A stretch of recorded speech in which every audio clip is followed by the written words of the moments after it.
Pemilihan wali kota dan wakil wali kota Makassar tahun 2018 merupakan arah penentu pemerintahan yang lebih baik. Partisipasi pemilih masyarakat sangat penting dalam Pilkada Kota Makassar.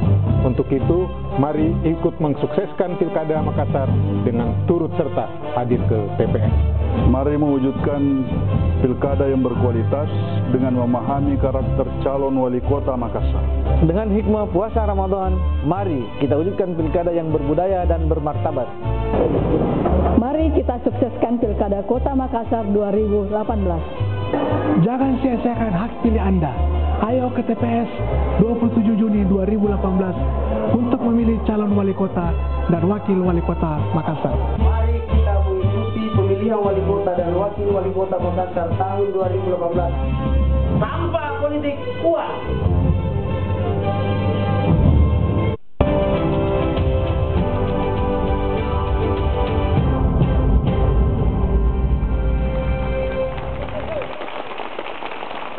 Anda kembali bersama kami di debat publik penajaman visi misi dan program Pilkada Makassar 2018. Saya boleh minta tepuk tangannya lagi untuk menyemangati kita pada malam hari ini. Kalau tadi di segmen pertama kita sudah dengarkan seperti apa visi misi dan juga program calon wali kota dan calon wakil wali kota Makassar 2018. Di segmen ini, paslon dan panelis akan saling berdebat terkait dengan pertanyaan yang sudah disiapkan oleh panelis sesuai dengan program kerja yang sudah dipaparkan sebelumnya. Jadi kalau Anda lihat sekarang di sebelah kiri saya sudah ada 3 panelis yang siap memberikan pertanyaan kepada pasangan calon yang berada di sebelah kanan saya. Pertanyaan akan diberikan oleh panelis dan akan dijawab oleh pasangan calon. Waktunya 3 menit dimulai sejak Anda mulai berbicara. Sudah siap? Oke, kita mulai sesi pertama. Saya akan berikan kesempatan kepada Profesor Gufran Darmadirawan untuk menyampaikan pertanyaannya. Terima kasih, Mbak. Izinkan saya berdiri. Baik, pasangan calon nomor 1, Bapak Saudara Munafri Arifuddin dan Dr. Gigi Andi Rahmatika Dewi. Sejak awal Kota Makassar ini merupakan sebuah kota yang dibangun pada kawasan pesisir yang memiliki kompleksitas persoalan yang ada. Ketika pertama kali kawasan ini ditarik dari pedalaman oleh Karentung Parisi Kalonna, kemudian dia membangun pada daerah sekitar Delta Jenek Berang yang kemudian terus berkembang dan kemudian menjadi bandar besar dan sekarang ini menjadi salah satu kota yang cukup besar di Indonesia, khususnya di Indonesia bagian timur. Persoalan kemudian yang muncul adalah bahwa Kota Makassar ini dibangun di atas daerah wetland. Nah, setelah itu kompleksitas persoalan kemudian muncul dengan adanya pemanasan global. Karena berdasarkan data dari International Governmental Panel on Climate Change, itu menyatakan bahwa suhu bumi ini sudah mulai naik antara 1,5 sampai 2 derajat Celcius. Dan ini akan mengakibatkan perubahan-perubahan terhadap pola kesehatan masyarakat, kemudian juga mengakibatkan perubahan-perubahan terhadap naiknya air laut yang masuk di Kota Makassar. Saya ingin saudara bisa mengelaborasi program-program apa atau langkah-langkah kerja apa atau strategi-strategi apa yang saudara dapat lakukan selama jika nantinya saudara menduduki jabatan sebagai wali kota dan wakil wali kota di Kota Makassar. Terima kasih. Silakan dijawab, waktu Anda 3 menit ketika Anda mulai berbicara. Terima kasih. Izinkan juga saya berdiri, Prof.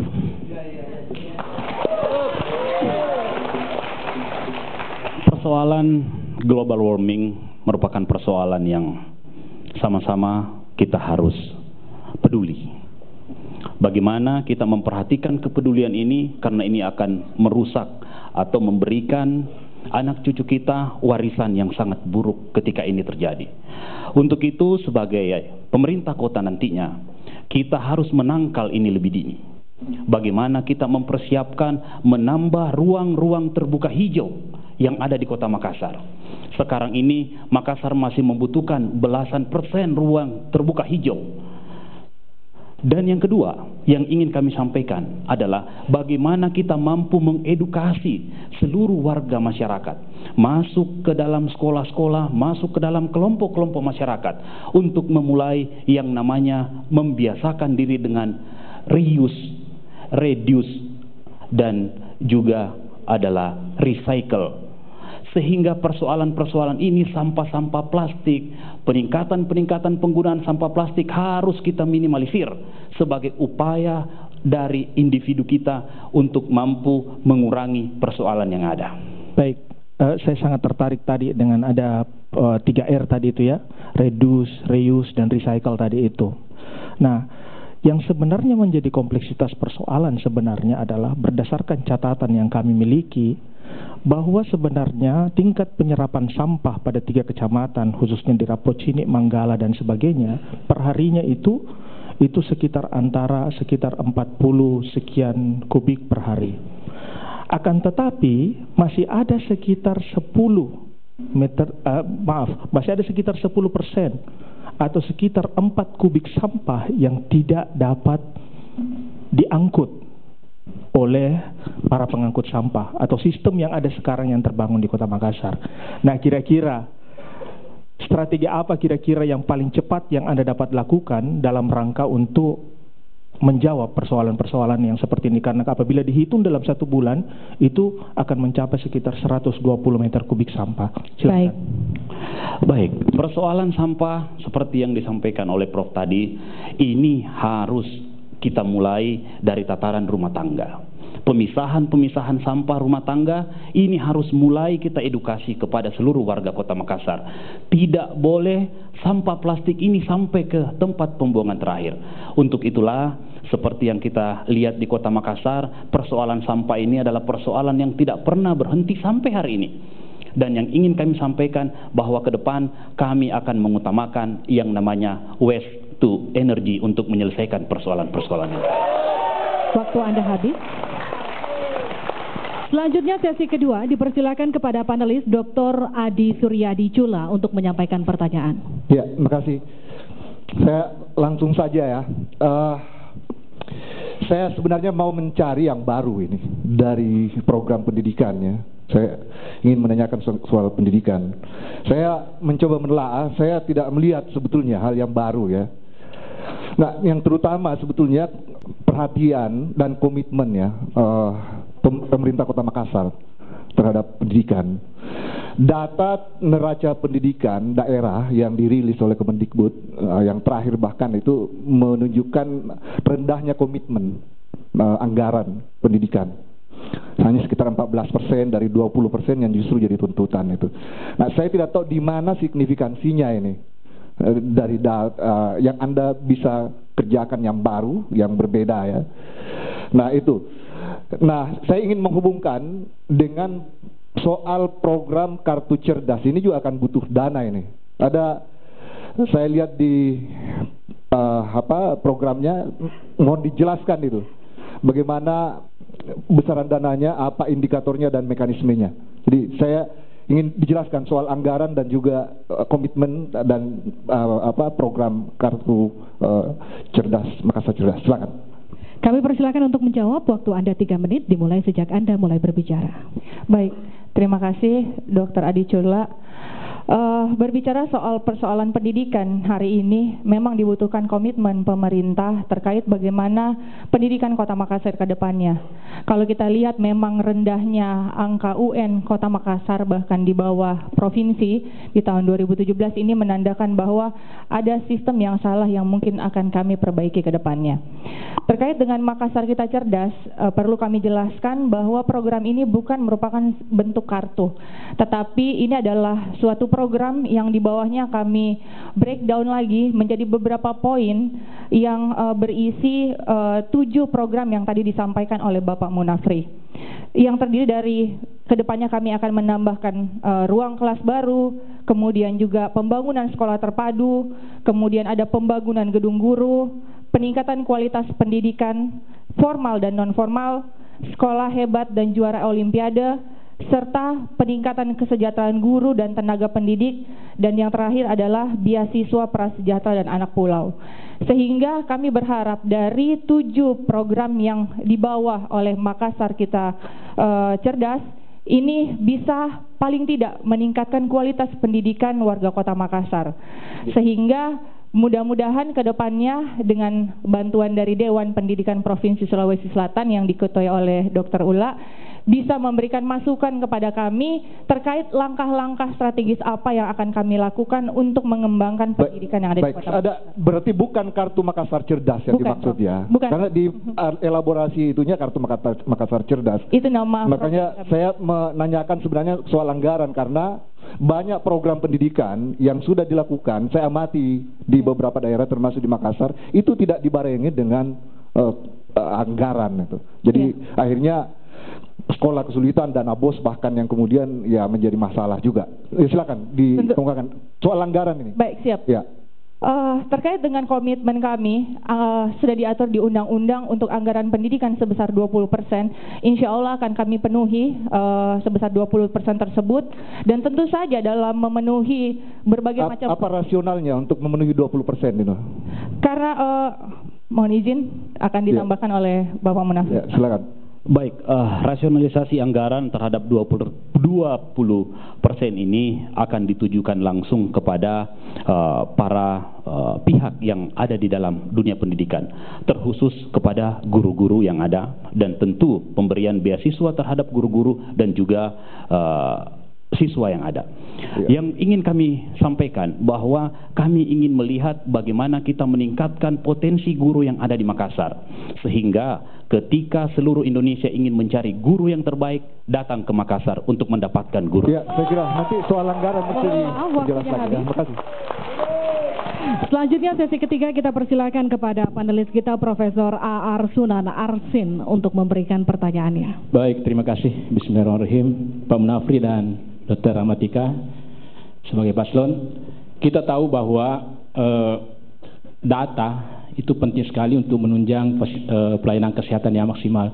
Jadi ada 2 program unggulan yang saya mau soroti di sini. Yang pertama persoalan data, dan yang kedua masalah lansia. Dan ini juga penting sekali karena kita semua ini akan menjadi lansia nantinya. Untuk persoalan data, maka sinkronisasi data adalah salah satu hal yang sangat penting untuk menunjang program kesehatan. Ini terjadi karena sering terjadinya kesehatan overlap. Misalnya data kesakitan, orang biasanya tercatat 2-3 kali, padahal orangnya 1 saja. Dan ini butuh penjelasan dari wali kota nantinya bagaimana membuat program yang bisa mengimplementasikan IT sehingga bisa program ini dengan jalan yang baik. Yang kedua, masalah lansia, kita menurut data yang terbaru, data lansia di Makassar sekitar 87.000 orang. Dan kalau memang kita mau memberikan subsidi Rp300.000 per bulan, maka kita butuhkan 26 miliar lebih uang per bulan. Artinya 1 tahun itu sekitar 300 miliar. Nah, yang perlu kami tahu bagaimana mekanisme penyaluran dananya ini dan bagaimana mengontrolnya, kemudian bagaimana juga kita bisa sumber dananya bisa diakuntabelkan. Saya kira begitu. Silakan. Silakan dijawab. Waktunya sama 3 menit. Kita mulai sejak Anda mulai berbicara. Terima kasih, Prof. Terkait dengan persoalan kesehatan di Kota Makassar, ini merupakan salah satu program kami, yaitu Makassar Kita Sehat. Berbicara terkait dengan sistem IT di bidang kesehatan, ini memang sudah kita ketahui bersama bahwa ini sudah diatur di Peraturan Menteri Kesehatan, dan tentu saja ini sangat dibutuhkan untuk di wilayah Kota Makassar, di mana sistem IT ini kita berharap ke depannya akan mengintegrasi seluruh pelayanan yang ada di Kota Makassar, baik di tingkat puskesmas maupun seluruh rumah sakit yang ada di Kota Makassar, sehingga untuk mencapai kenyamanan para pasien yang akan melakukan pengobatan di tingkat puskesmas dan di rumah sakit ini akan lebih dimudahkan dengan adanya sistem IT. Salah satu contoh adalah bisa saja ke depannya tidak perlu lagi ada orang mengantri di puskesmas karena sudah ada aplikasi sehingga mereka bisa mendaftarkan diri lewat aplikasi tersebut, dan pada saat nomornya akan mendekati nomor antrian mereka bisa langsung ke rumah sakit. Ini bisa salah satu cara yang kita lakukan sehingga akan menghemat waktu dan juga tenaga warga Kota Makassar dalam menikmati fasilitas kesehatan. Jadi prinsipnya harus ada sinkronisasi data. Iya. Dan ini perlu ada program yang program IT ya yang tersentral sehingga data ini tidak overlap. Saya kira cukup jawabannya untuk itu. Saya minta klarifikasi mengenai lansia ini karena salah satu program unggulan daripada paslon kita ini. Ya, baik. Seperti yang kita ketahui bersama, lansia juga merupakan warga Kota Makassar yang wajib mendapatkan perhatian dari pemerintah. Yang kami akan lakukan ke depannya adalah bagaimana kita sama-sama memberikan peningkatan kualitas hidup dan kesehatan kepada lansia yang ada di Kota Makassar yang jumlahnya kurang lebih 80.000 orang tersebut dengan memberikan pelayanan kesehatan terpadu. Ya, salah satu contoh yang kami bisa berikan adalah mungkin karena usia dan juga kekuatan para lansia sudah tidak bisa mengakses puskesmas yang jaraknya cukup jauh, bisa saja kita adakan kembali dan aktifkan kembali posyandu lansia sehingga mereka bisa mengontrol kesehatan mereka setiap bulannya dan berada di sekitar wilayah lingkungan hidup mereka. Dan tapi itu lansia sebenarnya bukan hanya masalah data kesakitannya atau masalah kesehatannya saja atau tidak sakitnya, tapi juga butuh kondisi psikologis yang baik, perlu arena yang ini sehingga orang menghabiskan masa lansianya itu dengan tenang, dengan jiwa yang baik, tenang, sehingga itu bisa dilanjutkan nanti program-programnya. Baik, dia akan ditambahkan oleh Bapak Munafri. Terima kasih Prof. Kedepannya di Makassar ini kita akan membuat yang namanya rumah-rumah lansia. Dalam artian lansia ini selalu ingin diberikan perhatian. Nah, di dalam rumah lansia ini akan ditemani orang-orang yang mampu memberikan. Mohon maaf waktu Anda habis. Boleh minta tepuk tangannya untuk para pasangan calon kita?